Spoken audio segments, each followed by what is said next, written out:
بسم اللہ الرحمن الرحیم وبہ نستعین انہ خیر ناصر و معین وصلی اللہ علی محمد و اہل بیتہ الطیبین الطاہرین۔ پروردگار عالم آپ تمام عزیزان کی توفیقات خیر میں اضافہ فرمائے۔ الحمدللہ اب تک جو گفتگو آپ کے سامنے پیش ہوئی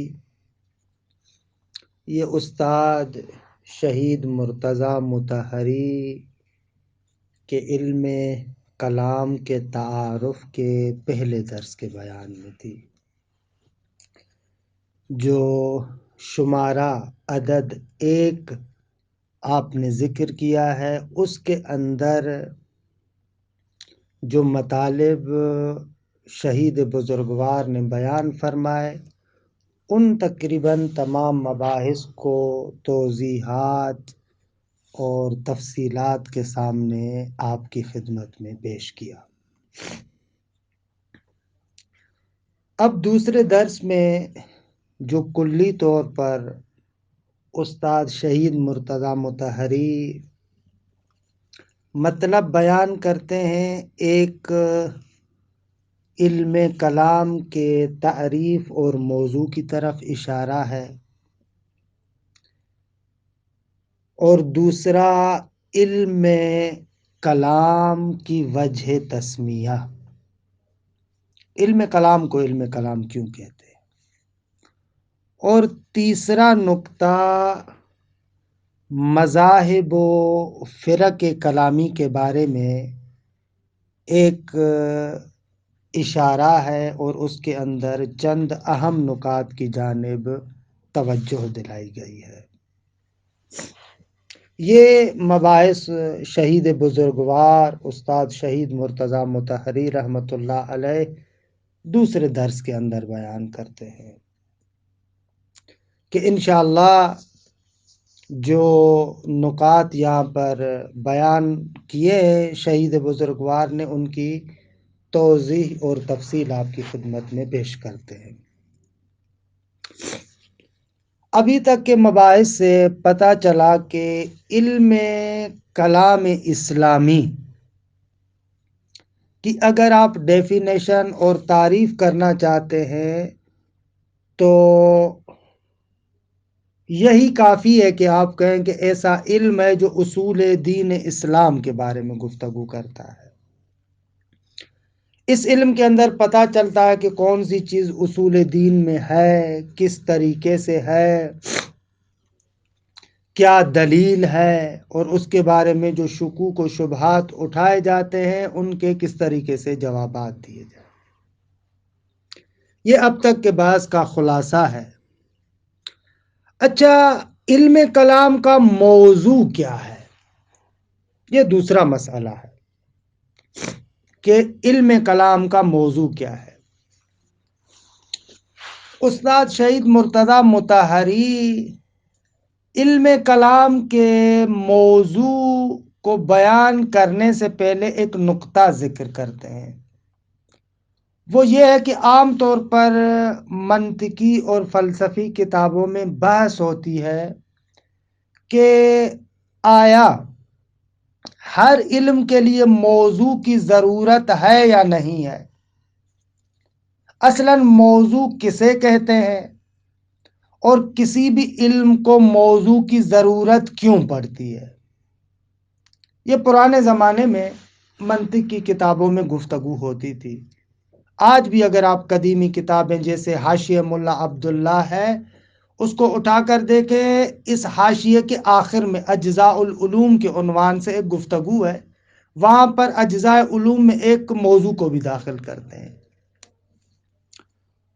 یہاں پر مختصر توضیح شہید بزرگوار اس نقطے کے بارے میں دیتے ہیں کہ آیا ہر چیز، ہر علم کے لیے موضوع کی ضرورت ہے یا نہیں ہے۔ اچھا، وہ وضاحت اس طریقے سے ہے۔ پہلا نقطہ یہ کہ کسی بھی علم کو آپ دوسرے علم سے کیسے جدا کرتے ہیں؟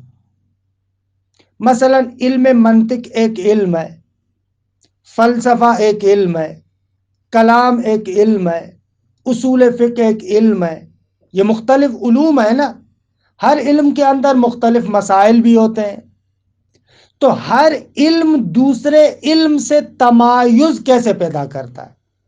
کیسے آپ کہتے ہیں کہ یہ علم اس دوسرے علم سے جدا ہے؟ علم منطق اور ہے، علم فلسفہ اور ہے، علم اصول فقہ اور ہے، علم کلام اور ہے، تو بھائی کس بنا پر آپ ہر علم کو دوسرے علم سے جدا کرتے ہیں؟ یا دوسرے لفظوں میں یوں کہوں کہ ہر علم کے اندر جو آپ کچھ مخصوص مسائل کو ذکر کرتے ہیں، سوال وہ مسائل فقط اس علم میں کیوں بیان ہوتے ہیں، دوسرے علم میں کیوں نہیں بیان ہوتے؟ آخر وہ کون سی چیز ہے کہ جو کسی بھی علم کے اندر اس علم کے مسائل کو منظم کرتی ہے؟ ایک علم کے مسائل کو دوسرے علم کے مسائل سے کیسے جدا کرتے ہیں؟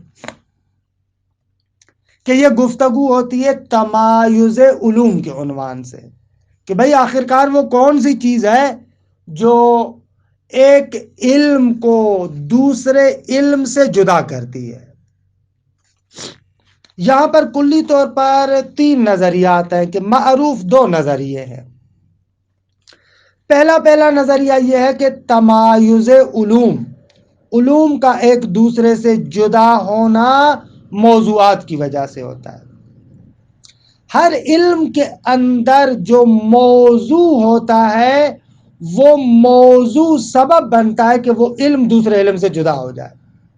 مثال میں سادی سی دیتا ہوں، آپ ادبیات عرب پڑھتے ہیں نا، علم صرف اور علم نحو 2 علم ہیں، اور دونوں عربی الفاظ کے ساتھ گفتگو کرتے ہیں، دونوں کے اندر عربی کے مفردات یا اعلیٰ کلمہ کلام اس کے بارے میں گفتگو ہوتی ہے۔ سوال وہ کون سی چیز ہے کہ جس کی وجہ سے علم صرف علم نحو سے جدا ہوتا ہے؟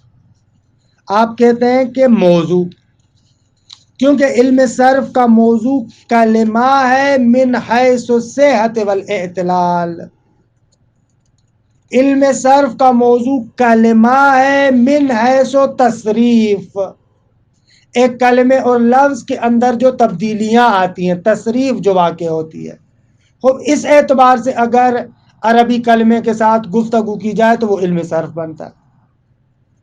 اور اسی طریقے سے علم نحو میں بھی موضوع کلمہ اور کلام ہے، لیکن کلمے کو گردان کے اعتبار سے، تصریف کے اعتبار سے نہیں دیکھتے، بلکہ اس کی آخری حالت کو اعراب اور بنا کے لحاظ سے دیکھتے ہیں۔ اب دیکھ رہے ہیں آپ دونوں کا موضوع، ہر ایک کا موضوع تبدیل ہوا، لہذا ہر ایک کے مسائل بھی تبدیل ہو جائیں گے۔ تو ایک مشہور نظریہ یہ ہے کہ علوم کے اندر جو تمایز اور جدائی ہے وہ ان موضوعات کی وجہ سے۔ دوسرا نظریہ یہ ہے کہ نہ آغا جان، ہر علم کو جو دوسرے علم سے جدا کیا جاتا ہے وہ غرض و غایت کی وجہ سے، وہ ہدف ہے۔ علم صرف میں آپ کا کون سا ہدف اور کون سی غایت ہے، اس غرض اور غایت کے اندر جو مسئلہ بھی دخیل ہوگا آپ اس کو اس علم کے اندر لے کر آئیں گے۔ علم نحو کی جو غرض و غایت ہے اس کو حاصل کرنے کے لیے جو مسئلہ بھی دخالت رکھے گا آپ اس کو علم نحو کے اندر لے کر آئیں گے۔ تو یہ اغراض اور اہداف ہے کہ جو سبب بنتے ہیں کہ ایک علم کے مسائل دوسرے علم کے مسائل سے جدا ہوں۔ یہ اپنی جگہ پر تفصیلی گفتگو ہے، میں اس تفصیلی گفتگو میں نہیں جاتا، لیکن استاد شہید مرزا مطہری نے یہاں پر اشارہ کیا ہے، لہذا میں اس کی جانب اشارہ کر رہا ہوں۔ تو یہ 2 نظریات ہیں کہ ہر علم کے مختلف مسائل کو جو چیز آپس میں جوڑتی ہے، ایک چیز جو ان مسائل کے اندر وحدت پیدا کرتی ہے، یا موضوع ہے یا ہدف ہے۔ جو افراد کہتے ہیں کہ وہ موضوع ہے، وہ لوگ کہتے ہیں علوم کا تمایز موضوعات کے ذریعے سے۔ جو افراد کہتے ہیں کہ ان مختلف مسائل کو چیز جو آپس میں جوڑتی ہے وہ ہدف اور غرض و غایت ہے، وہ لوگ کہتے ہیں کہ علوم کا تمایز اغراض کے ذریعے سے۔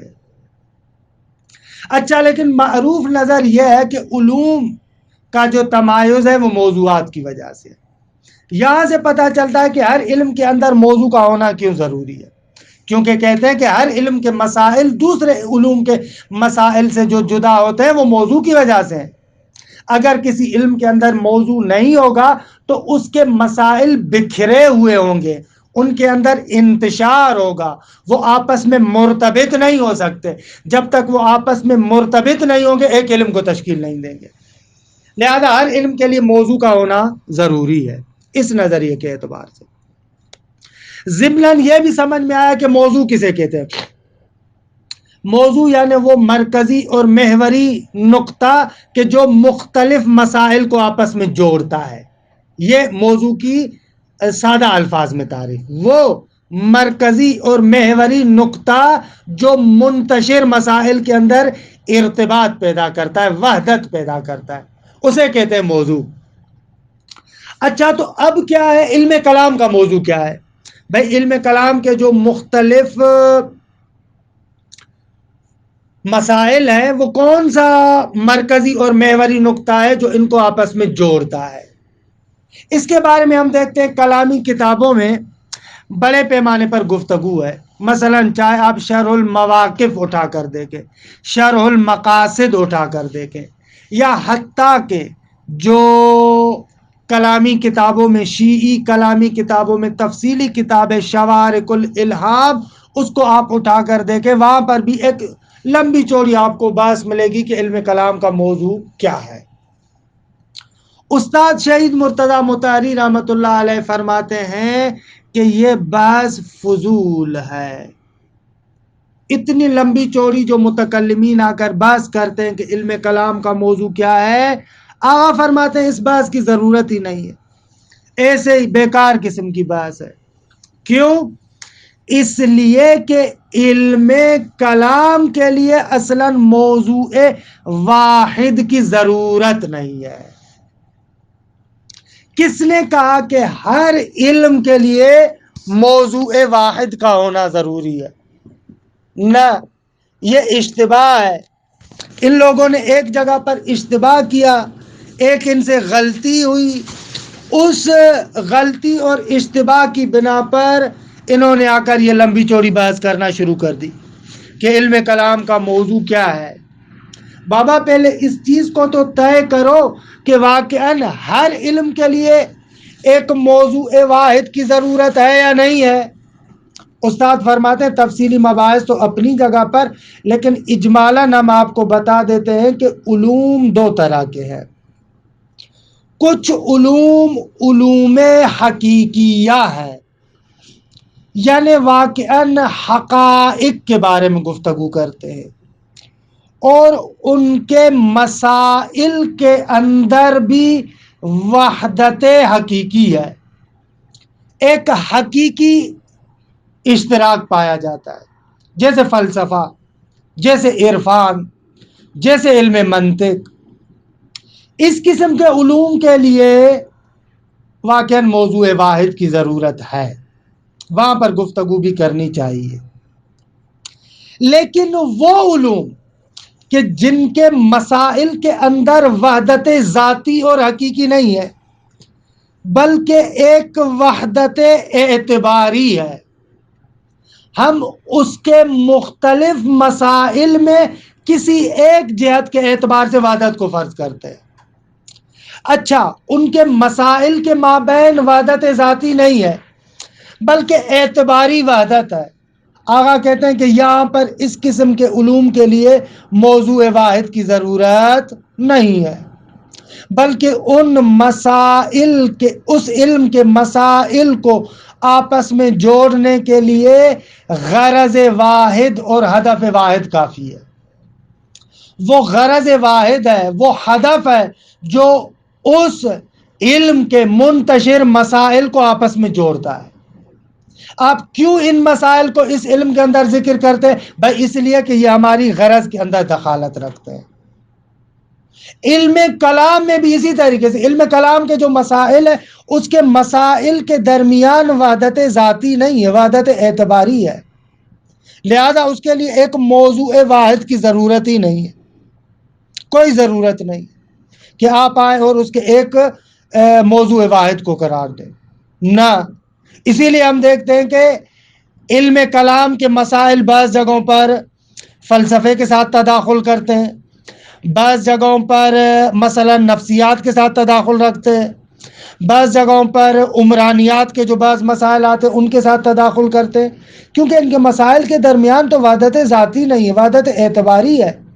وحدت اعتباری کے اعتبار سے ایک مسئلہ کسی اور غرض و غایت میں کسی اور جگہ پر دخالت رکھتا ہے، ادھر لے کر چلے جائیں گے۔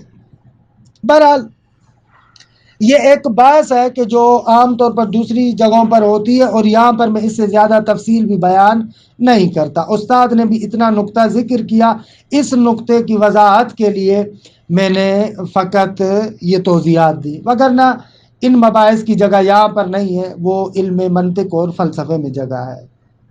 خلاصہ کلام کہنے کا مقصد یہ ہے کہ علم کلام کے لیے موضوع واحد کی ضرورت نہیں ہے، تعین کہ آپ آئیں اور اس موضوع واحد کے بارے میں گفتگو کریں کہ وہ موضوع واحد کیا ہے۔ آیا وہ موضوع واحد مبدأ ہے؟ آیا وہ موضوع واحد مبدأ و معاد ہے؟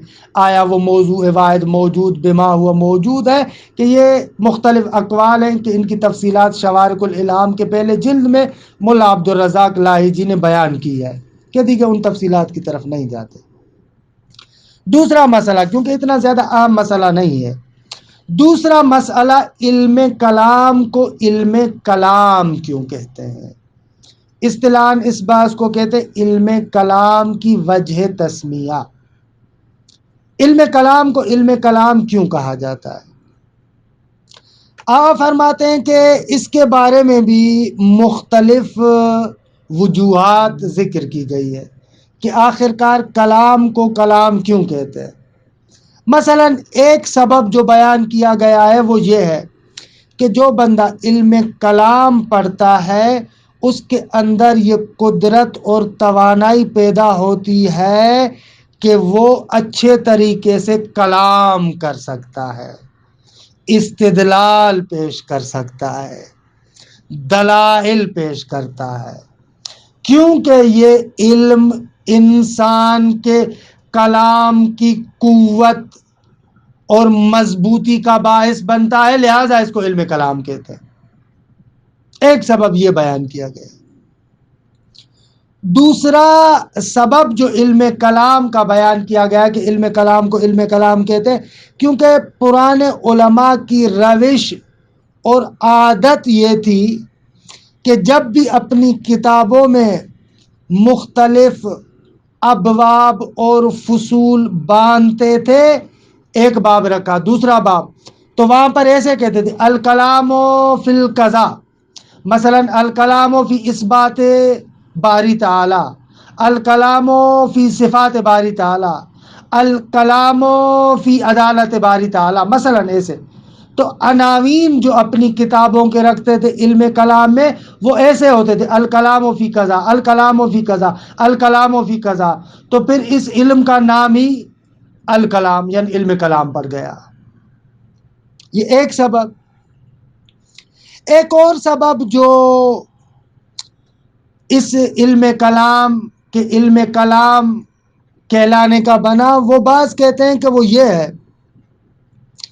کہ خداوند متعال کی جو صفت ہے کلام، کلام اللہ، بنی عباس کے زمانے میں ایک بہت بڑا فتنہ پیدا ہوا کہ کلام خدا آیا حادث ہے، قدیم ہے؟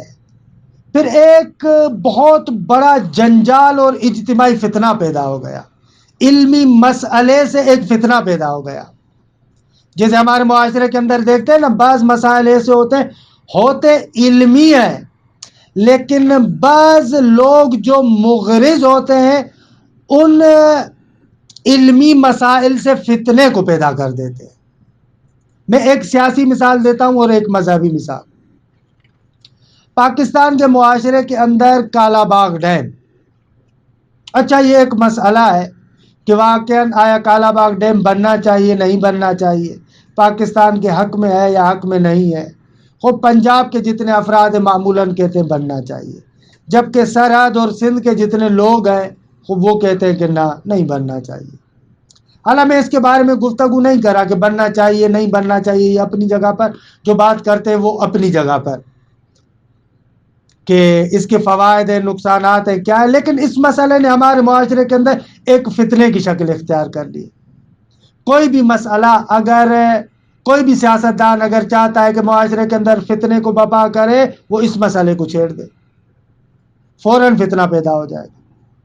بھئی اگر ڈیم بنانے بھی ہے تو چھوٹے چھوٹے ڈیم بنا کر مختلف جگہوں پر مسئلے کو حل کیا جا سکتا ہے، لیکن نہ بنانے والوں کا مقصد یہ ہوتا ہے کہ مسئلے کو حل کرنا، بلکہ ایک فتنہ کریٹ کرنا ہوتا ہے۔ تو ایک مسئلہ ہے لیکن فتنہ فوراً برپا ہو جاتا ہے۔ یا علمی مسائل کے اعتبار سے میں عالم تشیع کی مثال دوں، جس طریقے سے آج کل شہادت ثالثہ کا مسئلہ کہ آیا نماز کے اندر تشہد میں شہادت ثالثہ پڑھنی چاہیے یا نہیں۔ آپ دیکھیں کہ بہت سارے ایسے لوگ، خود میں نے خدا جانتا ہے دیکھے، ایسے لوگ اس شہادت ثالثہ کے مسئلے کو اٹھاتے ہیں کہ جن کا نماز کے ساتھ کوئی تعلق ہی نہیں۔ بہت سارے ایسے لوگ دیکھے، سب لوگوں کی بات نہیں کر رہا، بہت سارے ایسے لوگ دیکھے کہ جو اصلا نماز نہیں پڑھتے، لیکن جھگڑا اس بات پر ہوتا ہے کہ تشہد میں شہادت ثالثہ پڑھو، جو نہیں پڑھتا نعوذ باللہ وہ حرامی ہے، وہ ایسا ہے، وہ فلاں ہے، وہ فلاں ہے۔ اور ادھر سے جو مخالف ہوتے ہیں ان کے، وہ بھی اسی تندی اور سختی کے ساتھ آتے ہیں۔ وگرنہ بابا مسئلہ فروعات دین میں سے آسان سی بات ہے، ہر ایک بندے کو اپنے مرجع اور مجتہد کی طرف رجوع کرنا چاہیے۔ اگر مجتہد اجازت دیتا ہے تو بے شک وہ پڑھے، ہمیں کیا مگر اس کے ساتھ دشمنی ہے؟ نہ، اگر مجتہد اجازت دیتا ہے بے شک پڑھے، اس میں کیا حرج ہے؟ اگر مجتہد کہتا ہے کہ نہ نہیں پڑھ سکتے تو خوب اس کو نہیں پڑھنا چاہیے۔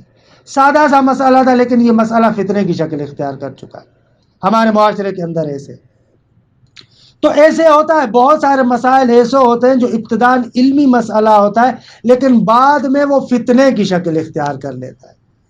کچھ ایسا ہی عمل خداوند متعال کی صفت کلام کے بارے میں ہوا۔ کلام کے بارے میں جو ایک فتنہ پیدا ہوا، اصل میں علمی بات تھی، کیا ہے کلام خدا قدیمہ یا حادث ہے، لیکن اس نے فتنے کی شکل اختیار کر لی۔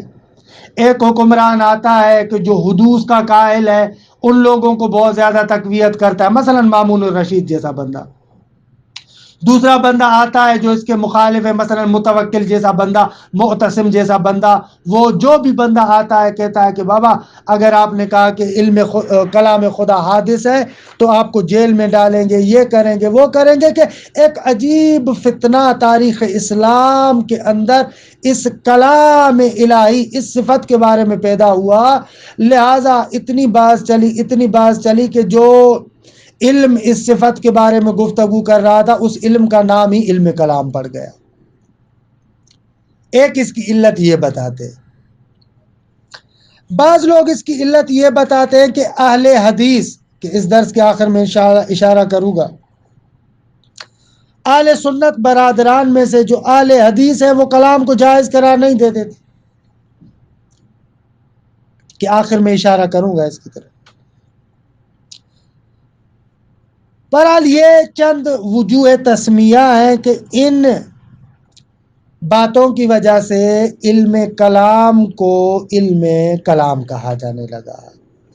ایک نقطہ عرض کروں کہ وجہ تسمیہ کے بارے میں کہ اس کا نام یہ کیوں پڑا، ادنا مناسبت کافی ہوتی ہے، اس کے بارے میں کوئی تفصیلی گفتگو کی ضرورت نہیں ہے، لیکن کیونکہ معمولاً یہ کلامی کتابوں میں مسئلہ بیان ہوا ہے، کلامی کتابوں میں اس مسئلے کو زیر بحث لے کر آتے ہیں، لہذا ہم نے بھی یہاں پر چند مطالب آپ کی خدمت میں پیش کیے، اور استاد بزرگوار شہید مرتضیٰ مطہری رحمۃ اللہ علیہ نے بھی اس مسئلے کو بیان کیا، لہذا اختصار کے ساتھ آپ کے سامنے پیش ہوا۔ ایک اور مسئلہ کہ جو اسی درس کے اندر بیان کرتے ہیں شہید بزرگوار، وہ کلامی مذاہب اور فرق کے بارے میں بنیادی نقطہ ہے، کہ نہایت اہم نقطہ ہے۔ میں چاہوں گا کہ اس کو مستقل درس میں، آئندہ درس میں بیان کروں۔ یہاں پر آپ بھی تھک گئے ہوں گے، انشاءاللہ آئندہ درس میں اس کو بیان کریں گے۔